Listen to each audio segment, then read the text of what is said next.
बुलाओ मत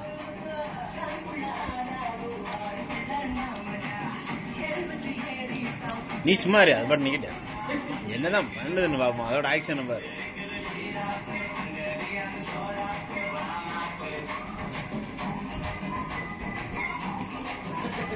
அது வேலை நீ எடுக்க முடியாது.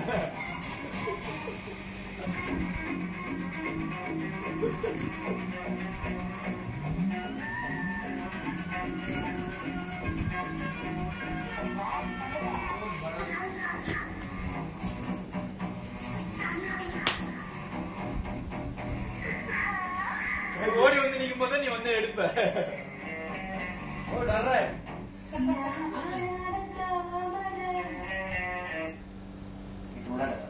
தமிழக சட்டப்பேரவைக்கு நேற்று நடைபெற்ற தேர்தலின் போது சில வாக்குச்சாவடிகளில் மின்னணு இயந்திரத்தில் கோளாறு ஏற்பட்டதாகவும் ஒரு இடத்தில் கோஷ்டி மோதலில் இயந்திரம் உடைக்கப்பட்டதாகவும் புகார்கள் வந்தன.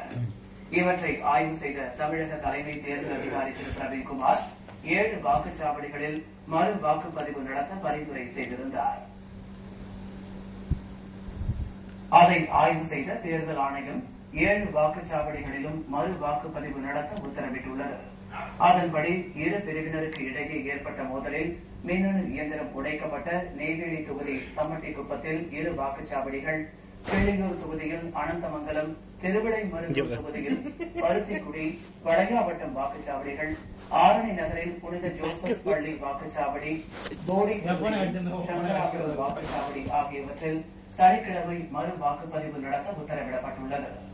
இதனிடையே தமிழக தேர்தலில் பதிவான வாக்குகளின் இறுதி நிலவரம் வெளியிடப்பட்டுள்ளது. அதன்படி மாநிலம் முழுவதும் சராசரியாக 77.8% வாக்குகள் பதிவாகியுள்ளன. தமிழக சட்டப்பேரவை தேர்தல் வரலாற்றில் எந்த அளவிற்கு வாக்குகள் பதிவாகி இருப்பது இதுவே கடந்த ஆய்வுக்கு உள்ளன. முறைகேடுகளை தடுக்க அவற்றை